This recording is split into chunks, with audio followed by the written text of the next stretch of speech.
All right, here's the issue, guys. For anyone running, the Holley Sniper, the FiTech, the Atomic MSD, any of these bolt-on throttle body electronic fuel injections, and if you're running an external fuel pump with your stock gas tank, the issue is fuel surging, going from the normal 58, 60-ish PSI down to like 40, 30, even to the point of the engine cutting out. This is the issue I've been chasing, so let's see if we can figure it out. I've been working on reassembling my 417 stroker after just a rash of issues. Now it seems like I've got a fuel feed issue or a fuel pressure problem. Once this thing gets up to temperature or it's been running for a while, the fuel pressure is surging low to the point that it's actually cutting out the engine. So I've got a few ideas kicking around that I want to look at and a couple of things I want to try. So let's see if we can get this thing dialed in. So the first thing that I want to look at that's really easy is the possibility of cavitation of the fuel as it goes into the pump. And that could be caused by bubbling or foaming of the fuel in the tank due to the fuel being returned to the tank. Let me show you my pickup and the way the fuel returns, and I'll maybe be able to explain how that happens. All right, so here's my pickup. This is my level sender, my fuel pickup, the fuel return, the vent to the filler neck. So here's the filler tube. Now normally this has this filter sock on the bottom, but I was also, during my research, found that a lot of people were having issues.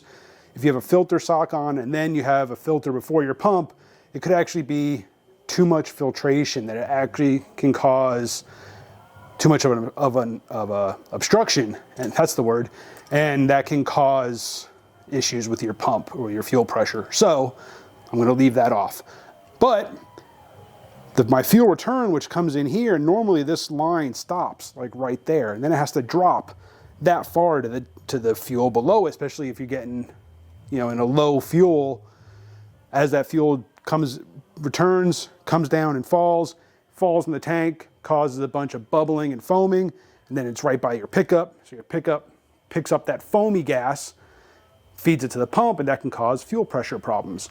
So I took this little piece off there that was on there, and I just added a piece of rubber hose, and I ran it down with a spring clamp, hold it in place, and I ran it down lower so it's closer to the actual bottom of the tank, less likely to cause any foaming. And then I just used some stainless steel zip ties just to hold it in place, just so it doesn't float around on its own or possibly fall off there. But that's going to be my first attempt at limiting any foaming or bubbling in the tank that would cause cavitation downline at the pump. All right, so with the pickup modification or the fuel return modification done and installed back in the tank, I now want to look at my filters. Obviously, filters could be a problem, could be clogged, whatever the case may be. I already looked at the filter, the pre-pump filter, which is a 100 micron filter, and that one is fine, nice and clean. Now, when I did look at it though, I did find a busted O-ring. This is basically that O-ring right there. It just seals the end of the filter housing. So with that being torn, maybe I was sucking some air and getting, interrupting the flow of the fuel that way, possibly. So I did replace that O-ring, put it back together, but I still had issues after that. But obviously that wasn't good. This filter is the post-pump filter. So it's actually on my firewall right before the engine. This one looks fine. This is 100 micron also. They normally say to have a 10 micron post-pump, but this is 100, and this one looks good. The only thing is I did find, let me bring you in here closer and show you something that I did find. So I did find little bits of rubber, and they were down inside the filter there. But yeah, I don't know where those are from. So I did find that. The filter itself looks fine. There's nothing like in the pleating of the filter or anything. So yeah, I don't know where the rubber came from. Now that could have been there for I don't know how long. this pump or this filter's been on the firewall for a while. So I'm gonna go ahead and reassemble this, get it back together, and then yeah, we'll see what else I'm gonna look at to try to solve this. All right, so now that I got the pickup back in the tank, I got the fuel filter all put back together and back in, and everything's hooked back up. What I got to do now is adjust the fuel pressure regulator. When everything was starting to fail and the fuel pressure was all over the place, going really low, I thought maybe my regulator was going out, so I was playing with the adjustments on that, and then the gauge crapped out. So I replaced the gauge. I've already fired up the pump to see if the gauge is working, which it is, but I do need to readjust my regulator, so I thought I would do that with you guys so I can show you real quick how that's done. All right, so here you can see there is still pressure on the gauge. Like I said, the gauge is what failed, so I ended up replacing that. Now to adjust the pressure regulator, everything's adjusted right here. It's got a little Allen head on top, so you adjust that, and then this is just the locking nut to lock it in place once you get it adjusted. So I've got power going to the wiring here. I'm gonna just go ahead and hook that directly up to the battery, and then I can get the pressure adjusted.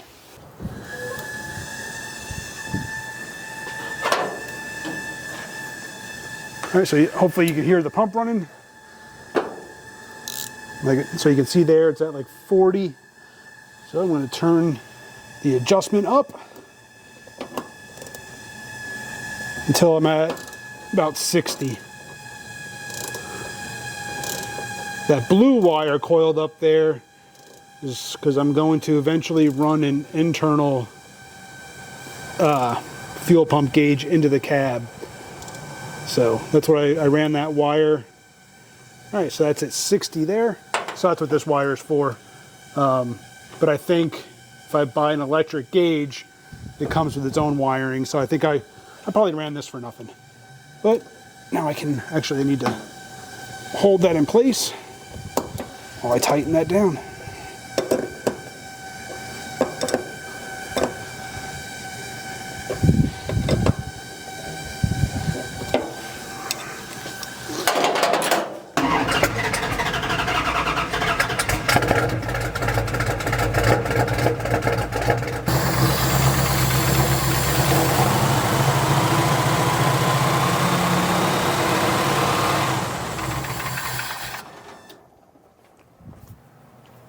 That was the sniper tune, not being tuned yet. Pressure never changed. All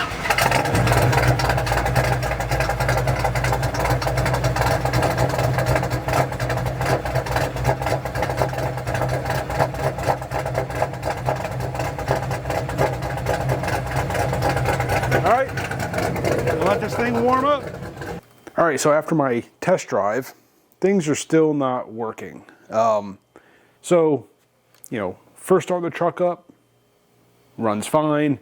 It seems like once it gets warm is where I start to have issues. The fuel pressure starts to drop, starts to fluctuate, and then that obviously causes running problems, starts to die, won't do anything. So I'm not totally convinced yet that it's still not a fuel cavitation, like the pump picking up air bubbles or agitated or cavitating fuel. So I'm not convinced that this hose that I had hooked up here wasn't enough.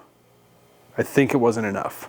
I think it's still dumping the fuel out too close to the pickup.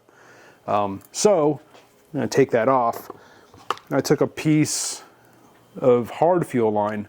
What I'm gonna do is attach this up on there, and then that will route my return over here, my pickup over here, and see if that helps my issues. I did blow out, my camera died.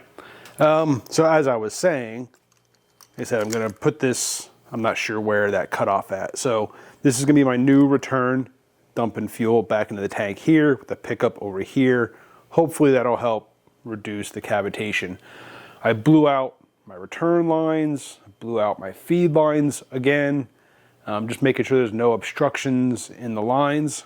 So I'm gonna get this back together and then hopefully be able to get out and give it another test. I'm really stumped at this point. So this setup actually did pretty good. I was able to get a good drive in, just went around the block, just be on the safe side, but had no kind of stumbles, no surging in the fuel and the AFR, the fuel ratio, nothing like that. As a matter of fact, I was actually able to light the tires up. So yeah, this was definitely a win. I think having my return line here be 180 degrees out from the pickup kind of, kept all that aerated fuel, that bubbling fuel away from the pickup really, really helped. Now, once I got home, got it in the driveway, I let it idle for a while. I was doing some other things, and it did eventually start to fail. The fuel pressure started to drop again to like 40 and 30, started to surge. So when it started to do that, I wanted to kind of check a few things to make sure or to kind of help determine where the problem was. Let me kind of show you what I was doing. All right, so as soon as I started to hear the fluctuation, I heard it first. I verified it on the gauge. It was going from like 60 down to like 40, 30, and then up and down, back and forth. First thing I did was I grabbed these line clamps, and I just came over here, and on the return line, I just clamped the return line. And there was no change in that surging or that oscillating or that fluctuating fuel pressure. So that tells me it's not the regulator. That tells me it's on the feed side. If I had clamped that and everything the fuel pressure came back up, even went higher than the 58 or 60 or whatever it's set for, if that fuel pressure had come back up and gone high, that would tell me the regulator was possibly bad. So I clamped that line, it kept surging, so that tells me it was definitely on the feed side. So then what I did was I came back here, came back to the fuel pump, and I just reached under here and I checked the temperature of the fuel pump. I wanted to make sure the pump wasn't getting hot, and it wasn't. So that told me that it wasn't the fuel pump working too hard. Next thing I did was I grabbed my multimeter and I checked the voltage at the pump just to make sure that there was no voltage drop at the pump, and it wasn't. Voltage was perfect back there. There's no fluctuating in the voltage or anything like that. But to be on the safe side, that connection right there is for my fuel pump. That goes to the fuel pump relay. So what I did was I shut the truck off, disconnected that line, and then I just ran a wire with an alligator clip from the fuel pump power cable to the battery. I wanted to eliminate any possibility maybe the relay was going out. I didn't think it was once I verified the voltage of the pump was good, but I figured, it's a quick check, just a little sanity check, and of course that didn't make any difference at all. So that tells me that there was probably still some aeration or some foaming in the gas tank. So I'm gonna have to come up with another idea, and I think I have something in mind. So I think I want to take some more of this hard fuel line and just bend up a different return hose. Right now, the way this is situated is this comes right to the back and is almost right at the back of the tank. I think I want to come down and just come all the way across towards the side of the tank. It should be about 16 inches or so, 15, 16 inches from the center line to the edge of the tank. So I think running this hose all the way over there will get it even further away from the pickup. And that's because I actually have something else that I want to do, and I want to get that return line as far away from the center of the tank as possible. Oh, and my valve cover gasket here on the driver's side, still leaking. Piece of shit cork gaskets.